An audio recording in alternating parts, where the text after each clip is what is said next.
So after this Kelkar task force gave recommendation in the year 2004 that India should adopt GST, goods and services tax.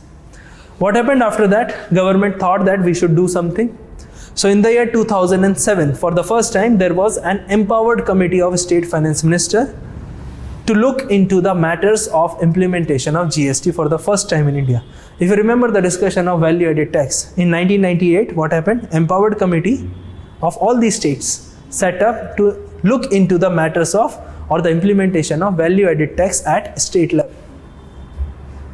So on the same lines, in the year 2007, empowered committee was set up to see the prospect of future prospect of goods and services tax.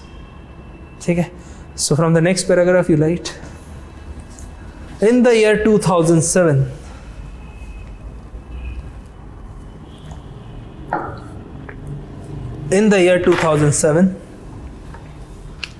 an empowered committee of state finance ministers,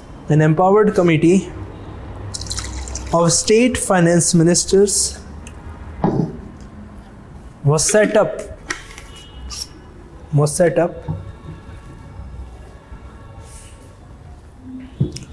to look into the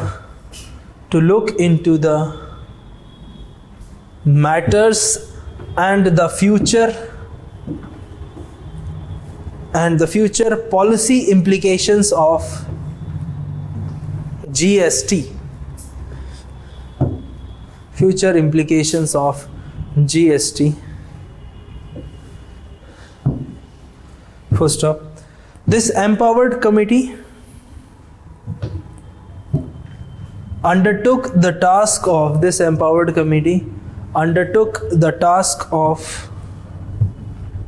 extensive surveys and research.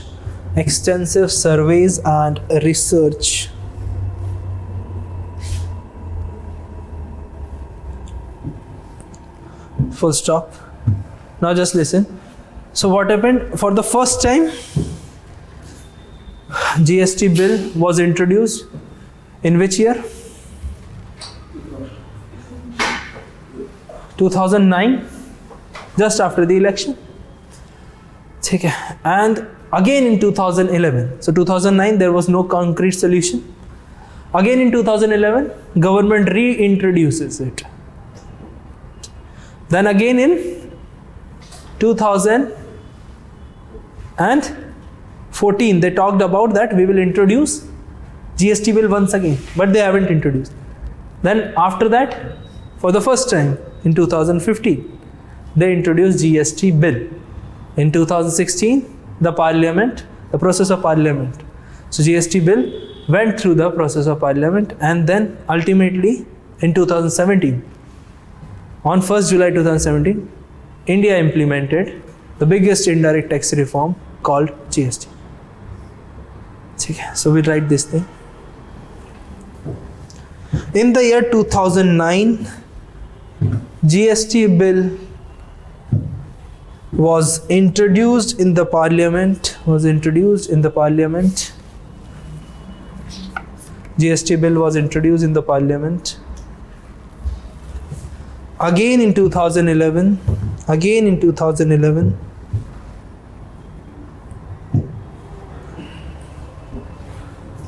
Full stop.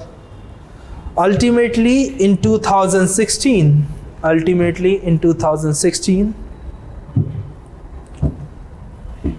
Parliament passed GST bill into GST Act,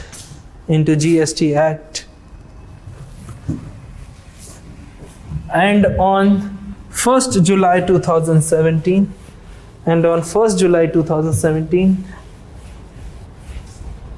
India introduced its biggest indirect tax reform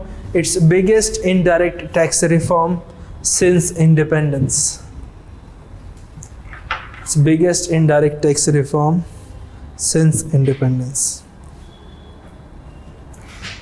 ठीक है. First stop. Since independence क्या है? in the history of India for the first time. ठीक है. Now we'll write the salient features, important features, main features, whatever you want to write.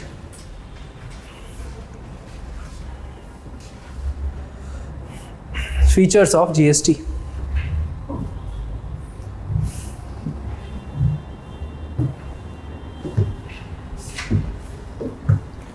Okay. So there are 20 salient features. So we'll discuss one by one. Okay, 20 salient features. If you understand these 20, you will understand GST from academic purpose. Here I am not telling you GST from industrial perspective. From industrial perspective, it is like filing of return, etc. How many returns in every month. This will tell you, I will tell you this thing in brief. But this will never come in the examination. Because these are policy matters, may change in the future. But we'll discuss the salient feature of GST. So GST is of two types. One is academic perspective, another is industry perspective. So here we are only concerned with academic perspective. This is the disclaimer before discussing GST. Okay, so we write first one. GST subsumes all the indirect taxes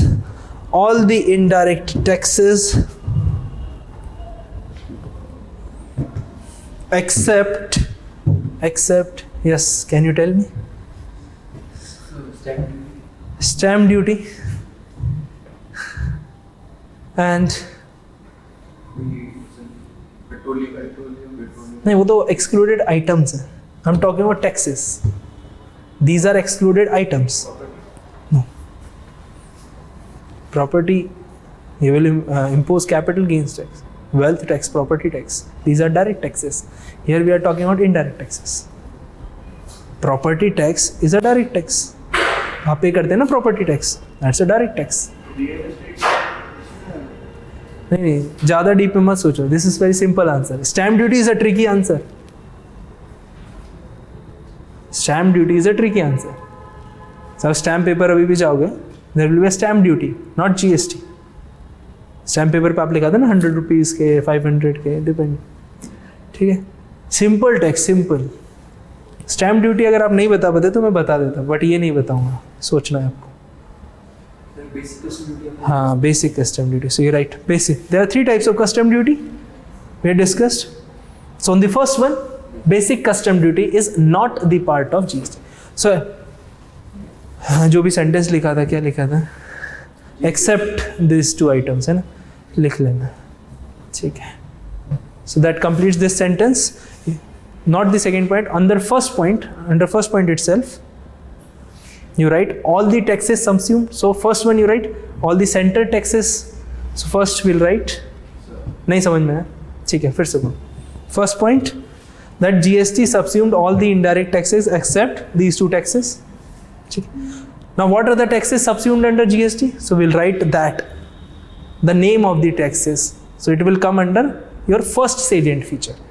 First one you write, under first point you write AB करके लिख लेना. Central taxes. First one is your CENVAT. If you remember the discussion, CENVAT, Central VAT. ठीक है. So because latest we have CENVAT. Another tax you write service tax. Service tax. Next is your additional excise duty. Then we'll write countervailing duty. Then additional custom duty.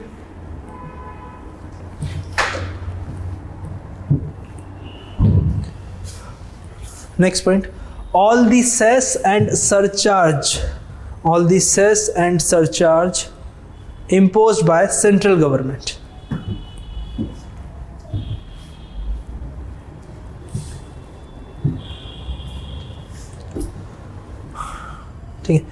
Now write under first salient feature point number B, that is state taxes.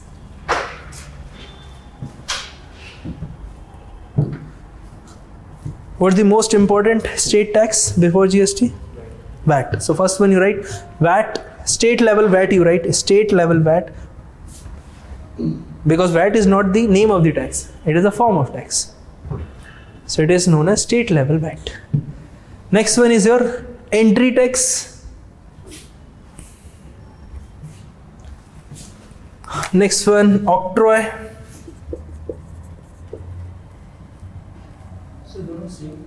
थोड़ा सा अलग है. Octroi.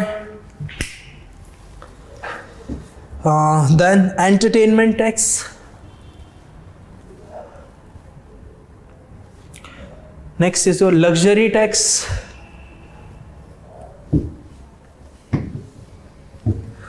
Next, taxes on betting, gambling and lottery. ठीक है, betting, gambling and lottery. Next, all the cess and surcharges, imposed by state government.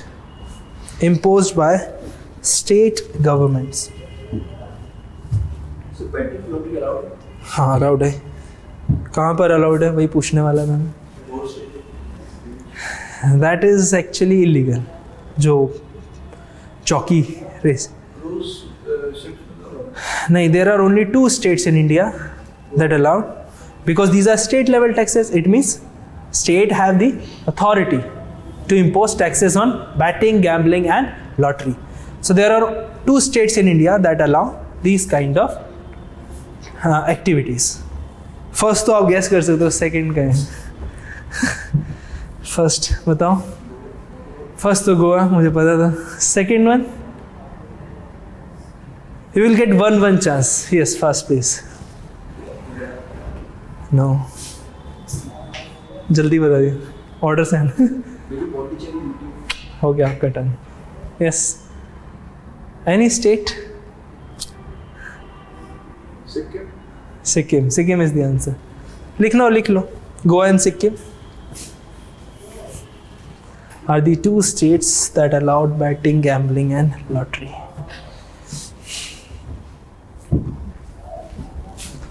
ठीक है. Octroi and entry tax, there is a little bit difference. Entry tax is when the goods enter into a particular state territory. Like if you are going from Delhi to Tamil Nadu, there are a number of states will come. So if you cross the border of Haryana to UP, to MP, to Maharashtra, at every state border you have to pay entry tax. And that entry tax is imposed by state government. But these octroi tax imposed by the state government, but the revenue goes to local bodies. तब सब abolish हो गया. So there will be no barriers. So there was one famous businessman of India or of Europe said that it is very easy to trade between France, Germany, Portugal, Spain, etc. And it is very difficult to take consignment from Delhi to South India or from any place to other. Getting my point? So it means India is a one country and European Union is not a one country. But there are a lot of hurdles while you are taking goods from one state to another in India. In comparison to if you are taking goods from one country to another in European Union. So that was actually a very detrimental remark on Indian policymakers. But after GST, you will have hassle-free travel of these goods and services. So there will be less restrictions. There is a concept of e-way bill. We'll discuss that. And reverse charge mechanism. There are 2 concepts. We'll discuss that. These are from actually industry perspective, but these are frequently you will find in the newspapers. So that is why UPSC may ask. That is why I'll tell you in the last that what is e-way mechanism and reverse charge mechanism. Second salient features. So you write second salient features. GST is VATable in nature. GST is VATable in nature. That is GST will be imposed only on the only on the value addition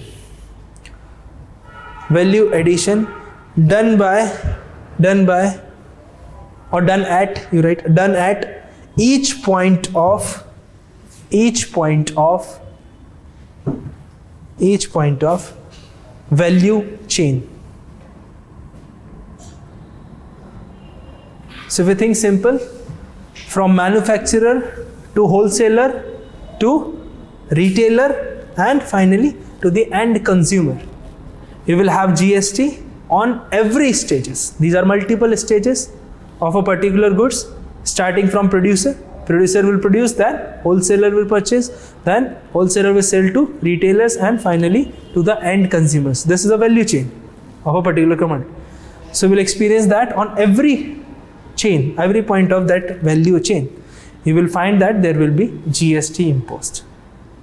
But that is only on value addition. So there will be no cascading effect. Getting my point? ठीक है, एक point और लिख लें. Yeah, you write like this. Third point you write.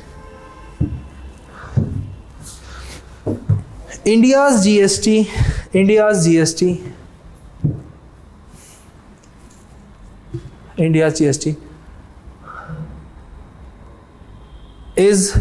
is dual in nature.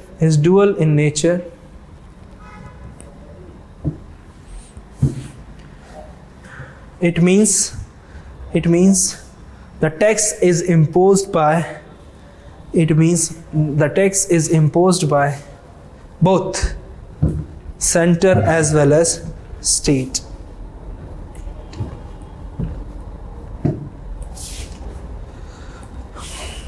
Now this is simple point.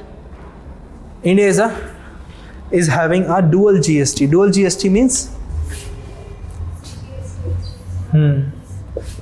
CGST and SGST. Whenever you will see the bill, if 18% GST, that will be divided into 9, 5%, 2.5, like this. So this is because center and state are having their demarcated boundaries, demarcated SSEs. We will discuss that. If you have particular watertight compartment division, so whenever you will find like this, obviously the revenue will also share. So next point is revenue also sharing, and that is on the agreed proportion. So that agreed proportion we'll write. So next salient feature, the revenue under GST, revenue sharing, you write the revenue sharing under GST,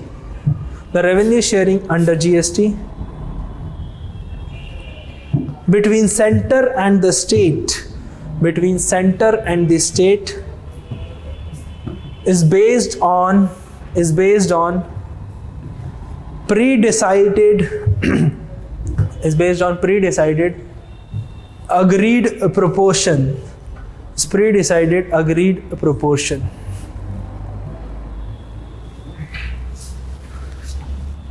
ठीक है, we'll discuss that proportion we'll discuss. ठीक है, next point you write. Now you know input tax credit, नहीं पता ना, मैं बताना. ठीक है, so here input tax credit.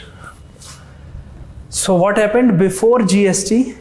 Input tax credit available on VAT, state level VAT, but that was only for goods, not for services.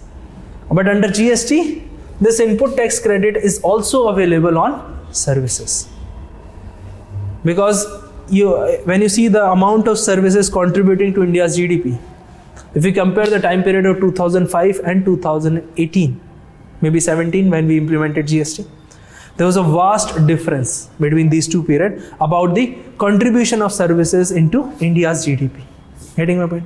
Obviously in 2017, services contributes more in comparison to 2005. Why 2005? Because VAT implemented in the year 2005. So under VAT, there was input tax credit available only on goods, but here under GST, on both goods as well as services. So first we'll write this point, then we'll understand what is input tax credit. Under GST, input tax credit is also available on services. Under GST, input tax credit is also available on services.